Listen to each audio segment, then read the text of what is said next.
কাল রাতেও আমাদের এখানে বেশ ভালো বৃষ্টি হয়েছে। ঘুম থেকে উঠে ছাদে এসে দেখছি পুরো ছাদে জল থই থই অবস্থা। কাল রাতে কখন যে বৃষ্টি নেমেছে এটা ঠিক বলতে পারবো না, তবে এই মোটামুটি 2টো থেকে 3টের মধ্যে। কাল রাতে তাড়াতাড়ি ঘুমিয়ে পড়েছিলাম, তার কারণ পৃথ্বীবাবু কালকে তাড়াতাড়ি ঘুমিয়ে পড়েছে, আর পৃথ্বীবাবু তাড়াতাড়ি ঘুমিয়ে পড়া মানে আমার তাড়াতাড়ি ছুটি হয়ে যাওয়া। তো এই 11:30টার মধ্যে বিছানায় শুয়ে পড়েছিলাম, আর বালিশে মাথা দেওয়ার সাথে সাথে সত্যি কথা বলতে গভীর নিদ্রায় চলে গেছিলাম। তো তার কারণে বুঝতেই পারিনি কখন বৃষ্টিটা হয়েছে, তবে এই মোটামুটি 3টের মধ্যেই হয়েছে বৃষ্টিটা। পরে আর হয়েছে কিনা সেটা বলতে পারবো না, তবে 3টের সময় একবার ঘুম থেকে উঠেছিলাম পৃথ্বীবাবুর ডাইপার পাল্টানোর জন্য, আর তখন উঠে দেখছি চারপাশটা ভেজা। তখন বৃষ্টি হচ্ছিল না যদিও বা, তো বুঝলাম যে ওই সময়টাতে বৃষ্টি হয়েছে। পরেও হয়তো আবার বৃষ্টি হতে পারে, তবে সেটা টের পাইনি। গুড মর্নিং এভরিওয়ান, প্রিয়াক্ষায় ব্লগসের একটি নতুন ব্লগে আপনাদের সবাইকে স্বাগত জানাচ্ছি। আমি প্রিয়াঙ্কা। আশা করছি আপনারা সবাই ভালো আছেন, আমরাও ভালো আছি। আজকে গাছগুলোতে অনেক কম ফুল ফুটেছে। এই টগর ফুল গাছটাতে আজকে ধরতে গেলে নামে মাত্র ফুল ফুটেছে। এই কয়েকটা দিন যাবৎ খুব ভালো ফুল ফুটছিল, তো আজকে দেখছি অনেক কম ফুল ফুটেছে। আর জবা ফুল গাছগুলোরও একই অবস্থা। বৃষ্টি না হলেও সমস্যা, ফুল ফুটতে চায় না, আর বৃষ্টি হলেও ফুল ফুটতে চায় না। তো কোনো কিছুই অতিরিক্ত ভালো না, এর থেকেই প্রমাণিত হয়। এরকম আরও অনেক এক্সাম্পল দেওয়া যায় যে অতিরিক্ত কোনো কিছুই ভালো না। তো হয়তো সেটাই হয়েছে।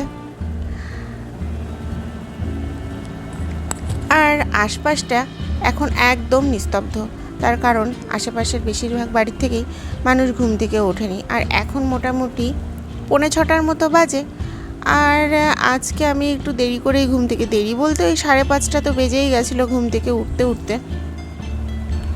তো আশেপাশে সব বাড়িতেই আজকে সবাই মনে হয় ঘুম থেকে একটু দেরি করেই উঠেছে। আর সকালবেলার এই সময়টা সত্যি আমার ভীষণ ভালো লাগে। আর এই যে কাকিমার টগর ফুল গাছটাতে দেখছি আজকে একদমই নামে মাত্র কয়েকটা ফুল আছে। তো কাকিমা তো বলছিল আমার মনে হয় গাছটা থেকে কেউ ফুল চুরি করে নিয়ে গেছে। সেটাও হতে পারে, আবার এটাও হতে পারে আজকে হয়তো সত্যি কম ফুল ফুটেছে। আমাদের যেহেতু ফুটেছে, আশেপাশে এই পাশের বাড়ির বৌদিদের ছাদেও দেখছি অনেক কম ফুল ফুটেছে। তো হয়তো সে কারণে গাছের উপরেও একটা রিয়াকশান গেছে। আর এই যে এই ফুলগুলো আজকে আমাদের ফুটেছে, মোটামুটি যা ফুল ফুটেছে আমার আর কাকিমার হয়ে গেছে। তারপরেও অনেক বেশি ফুল থাকলে মনে হয় আরও বেশি ভালো লাগে দেখতে।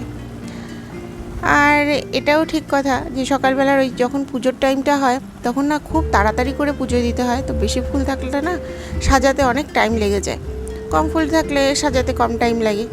আর এই ফুলগুলো বেঁচে গেছে, ঠাকুরের আসন সাজানোর পরে এগুলোকে আমি নিচে নিয়ে যাব আমার ঘরে।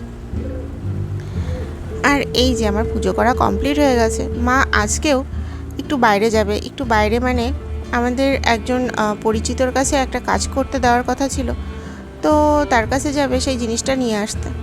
তো সেই কারণে মাকে আজকে তাড়াতাড়ি ছুটি দিতে হবে। তাও ওই বলতে বলতে 8:45 তো বেজেই গেছিলো মাকে ছুটি দিতে দিতে।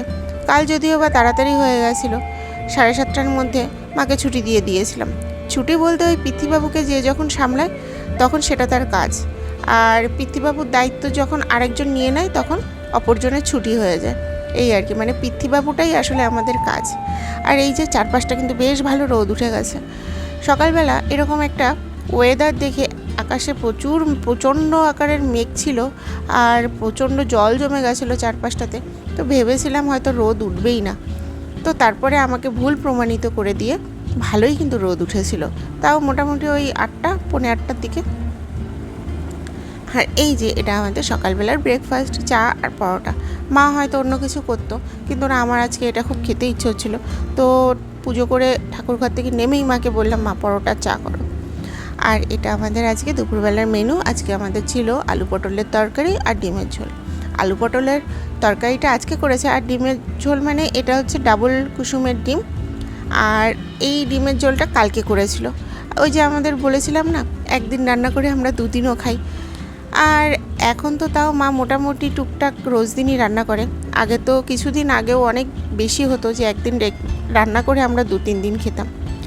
আর এই যে এটা আমাদের সন্ধ্যেবেলার টিফিন, বিস্কিট আর চা।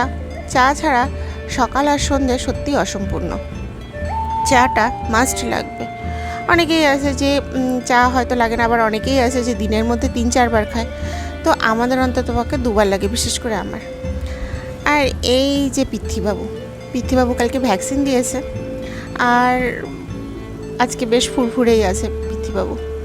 আর যাই হোক, আজকে তাহলে এই পর্যন্তই রাখছি। আমার এই চ্যানেলটিকে আপনারা অবশ্যই সাবস্ক্রাইব করবেন, আর ভিডিওটি ভালো লেগে থাকলে অবশ্যই একটি লাইক করে দেবেন। সবাই ভালো থাকবেন, সুস্থ থাকবেন। আবার কথা হবে একটি নতুন ব্লগে। ততক্ষণের জন্য টাটা। তবে হ্যাঁ, ভ্যাকসিন দেওয়ার ক্ষেত্রে পেইনলেস ভ্যাকসিন দেওয়াটাই ভালো।